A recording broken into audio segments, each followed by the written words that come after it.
Whilst continuing their full-scale military operation in the terrorist city of Jenin in Samaria, Israel has also begun to take incoming fire from the mainstream media and American politicians. These range from accusations that a full-scale massacre is being committed in Jenin to a congresswoman calling for the United States to cease all funding to the apartheid nation of Israel. Even with this much criticism, however, the IDF is determined to take care of business, doing whatever it takes to keep their nation safe. So that leaves a big question. What's actually true? Which of the mainstream media pieces are facts and which are lies? Stay tuned. We're going to find out together. I'm Luke, and this is the Israel Guys.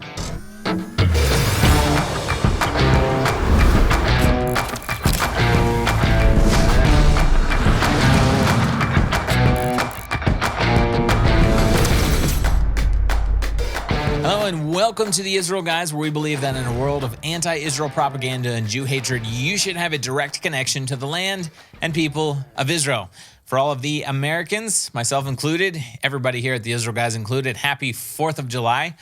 Even as crazy as things can get in America sometimes, and we're not always sure how we feel about how America treats Israel, we are still proud to be part of the free nation of America, and proud that America does still support Israel, at least on some level. Guys, don't forget to subscribe here on YouTube. Follow us on social media, Instagram, Facebook, Twitter, and you can actually now join our breaking news WhatsApp group, the Israel Guys Breaking News. The link to join that WhatsApp group is down in the description below. If you want to get everything as soon as it's published and extra things that you might not always see on our YouTube channel, join the WhatsApp Breaking News WhatsApp group. So, if you want the full breakdown of what is currently happening in Jenin, which is an Arab city in northern Samaria that has historically been a hotbed of terrorism, you got to make sure and catch up on Josiah's show from yesterday right here on the channel. In the meantime, here's a quick recap. The IDF launched a limited operation in Jenin with a focus on rooting out terrorists and specifically taking out a command center that was being used to track Israeli security troops' movements. This was a terrorist infrastructure command center.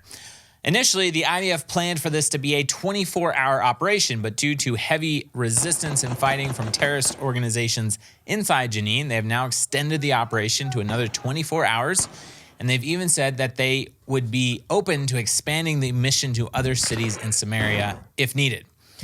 The IDF has been planning this specific operation for the last 10 days and specifically waited until after the Muslim holiday of Eid al-Adha was over so that they didn't interfere with the traditional Muslim celebrations. Before entering the city yesterday morning, the IDF also put out a massive text message campaign to the residents of Jenin, warning civilians to evacuate the area. The IDF regularly warns civilians ahead of their operations, even though it could have the potential to compromise their missions, especially since terrorists regularly use civilians' homes and hospitals and schools as human shields. In an update given by Israel, Prime Minister Bibi Netanyahu said, quote, "The IDF last night launched an extensive operation against terrorist targets in Jenin. In recent months, Jenin has become a haven for terrorism. We are putting an end to it.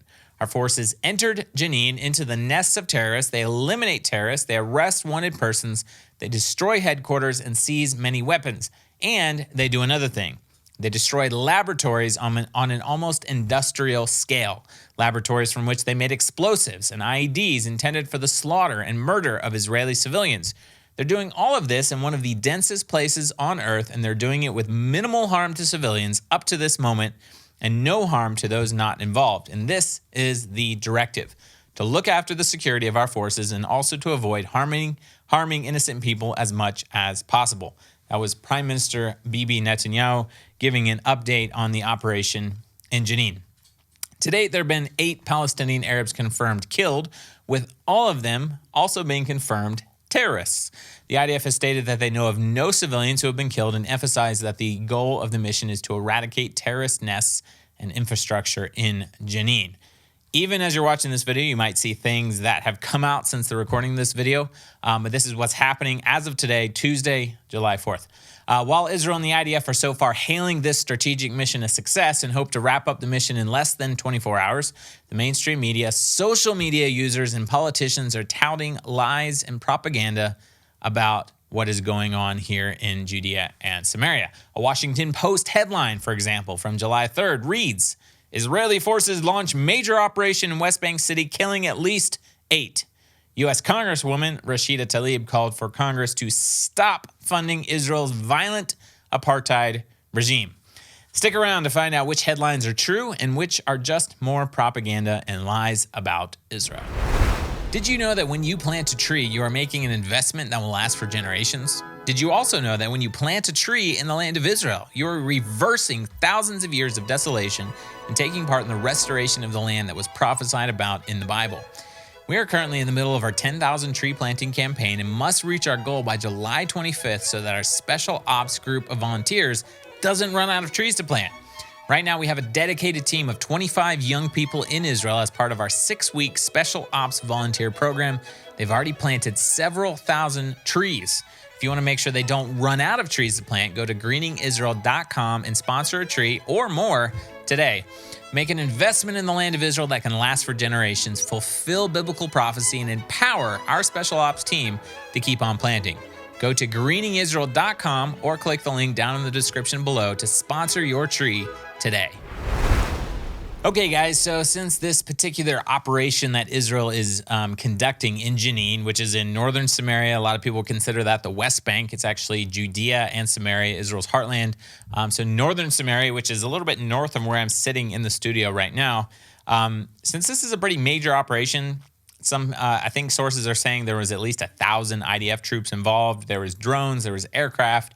It was a major operation. It's definitely making massive headlines in the mainstream media all over the world. But I want to just bring out a couple mainstream headlines. I want to tell you why they're false and why they're just filled with propaganda.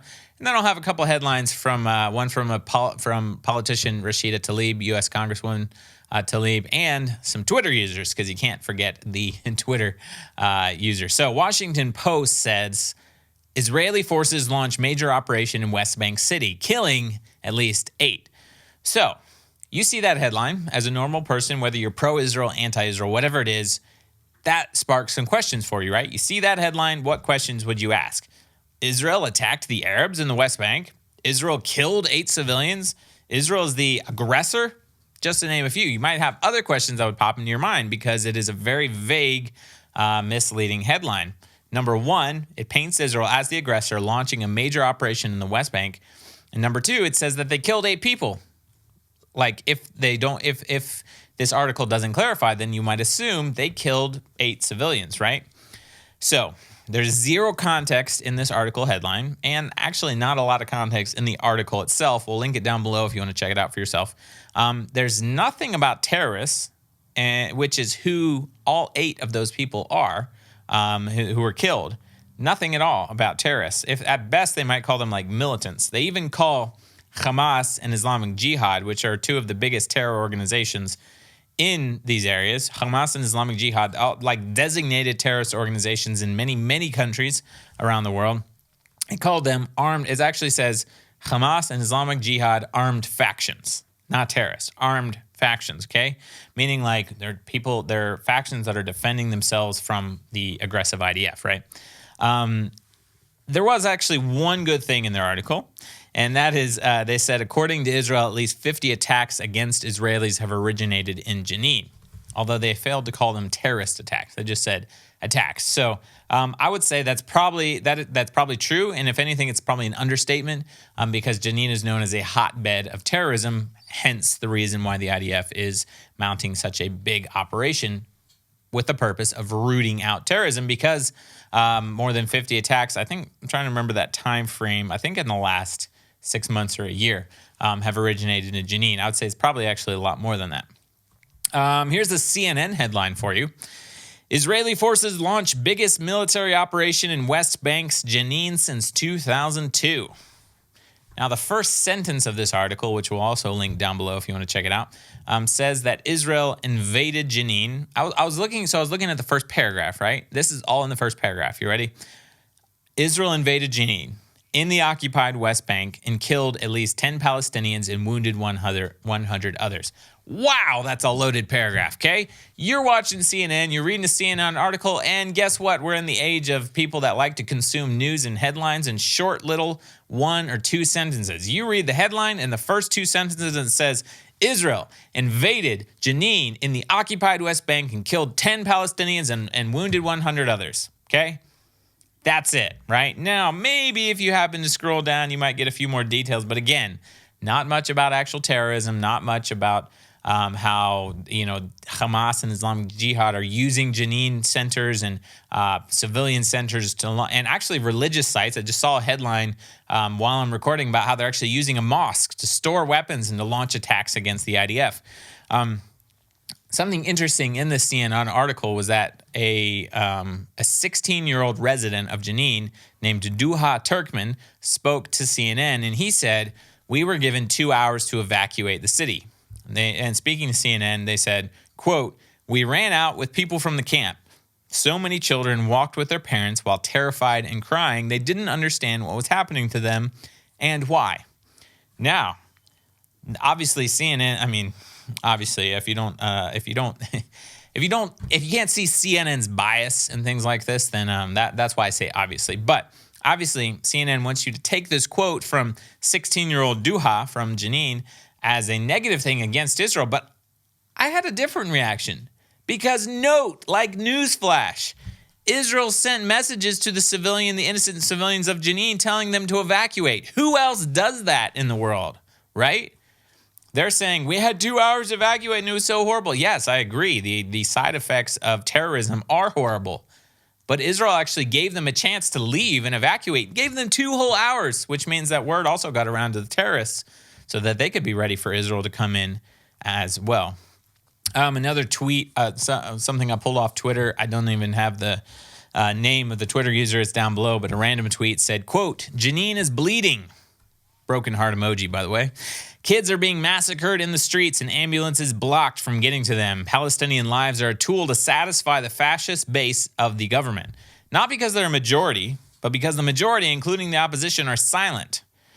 So I mentioned this tweet because the first part of it says, "Jenin is bleeding, kids are being massacred in the streets," which is a 100% lie. And we'll put up these photos and you can check it out for yourself. About the so-called kids who are being massacred in the streets. Another Twitter user who I believe is an IDF soldier, Adin, he tweeted, quote, These will be reported today as innocent children who were brutally slaughtered by the IDF. He predicted this other tweet.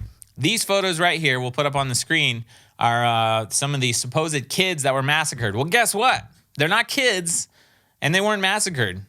They might be young. I don't know how old they are. Maybe let's say 16, 17, 18, 19. But they're terrorists, because if you pick up a gun and try to murder innocent people, you're a terrorist. It doesn't matter how old you are. It's horrific if you're brainwashed at a young age to do these types of things, but it doesn't matter. But you're not an innocent civilian who's being slaughtered in the streets. You are a terrorist who's trying to murder people, and thankfully you were stopped. U.S. Congresswoman Rashida Tlaib tweeted, quote, "Israeli forces are now blocking ambulances from reaching the dozens of wounded Palestinians after at least 8 people were killed in Jenin." Again, she doesn't happen to mention that those 8 people are murdering terrorists. She goes on to say, "Congress must stop funding this violent Israeli apartheid regime." First of all, Rashida, this isn't our first run-in, by the way, I don't think. First of all, the IDF does not block humanitarian assistance, unless maybe that humanitarian assistance comes in the form of terrorists mixed in with them. But as a general rule, they don't block humanitarian assistance, and they don't have a practice of blocking ambulances.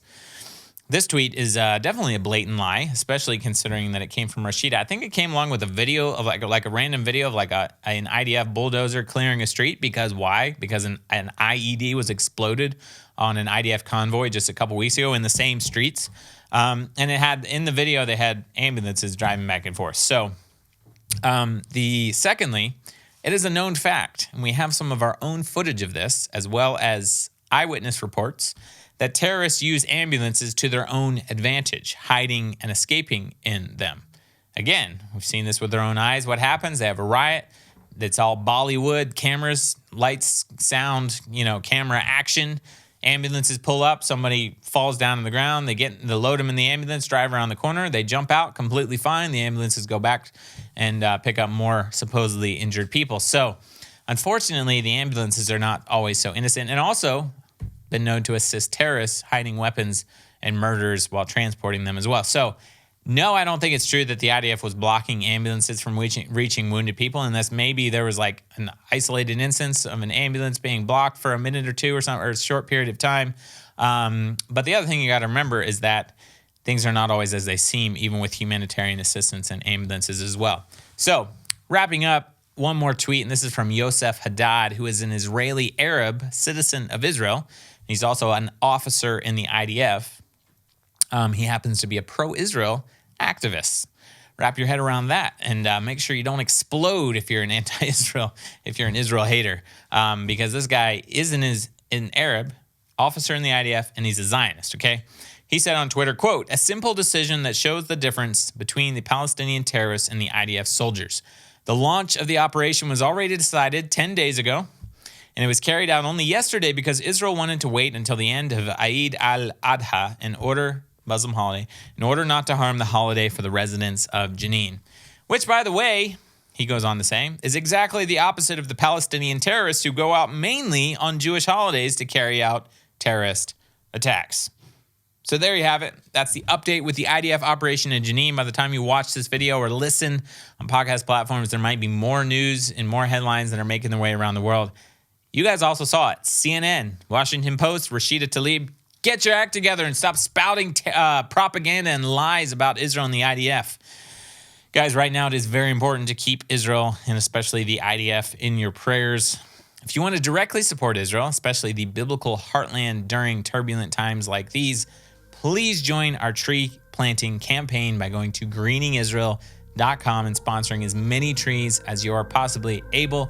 Link down in the description below. We have people in Israel planting these trees right now. This is an investment that can last for generations. greeningisrael.com. Guys, let me know what you think down in the comment section below. Let me know if you're a new subscriber. Don't forget to subscribe and hit that notification bell so you don't miss out on any of our content. As always, tune out the fake news and tune into what is actually happening here in the land of Israel. We're here every Monday through Friday with your direct connection to the land and people of Israel.